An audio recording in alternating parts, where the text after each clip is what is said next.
Hey guys, good morning to everyone. আমি কিয়া কেয়ার একটি নতুন ব্লগে তোমাদের সকলকে জানাই ওয়েলকাম।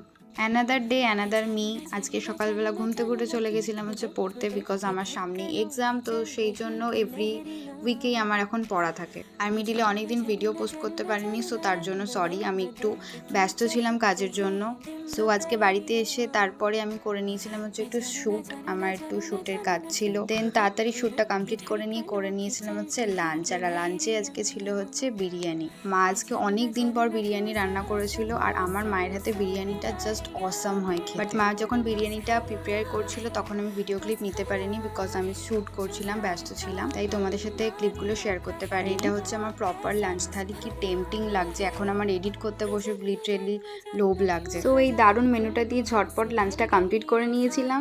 দেন আমি বসে গেছিলাম আরও একটা শ্যুট করতে, বিকজ আমাকে তারপর একটু বেরোতে হতো। দেখো আমি এখন বেরিয়ে গেছি একটু একটা ফ্রেন্ডের বাড়ি যাব দেখে। তো অনেকদিন পর বেরিয়েছি দেখে একটু মন ভরে সেজেও নিয়েছিলাম। তো আমাকে কেমন লাগছে অবশ্যই কমেন্ট করে জানিও।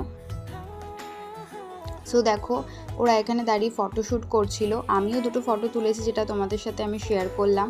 দেন আমাদের দুটো বন্ধু আগেই বেরিয়ে গিয়েছিলো, বিকজ আমরা এখানে দাঁড়িয়ে অনেকক্ষণ টাইম ওয়েস্ট করছিলাম ফটোশ্যুটের জন্য। আর এই ফুলগুলো আমি নিয়ে নিয়েছিলাম, কারণ অনেক দিন পর দেখেছিলাম ফুলগুলো। আর ওদেরকে আমি এখানে পোজ দিতে বলেছি ভিডিও করছি তার জন্য, আর ওরা পোজ দিচ্ছে ফটোর জন্য।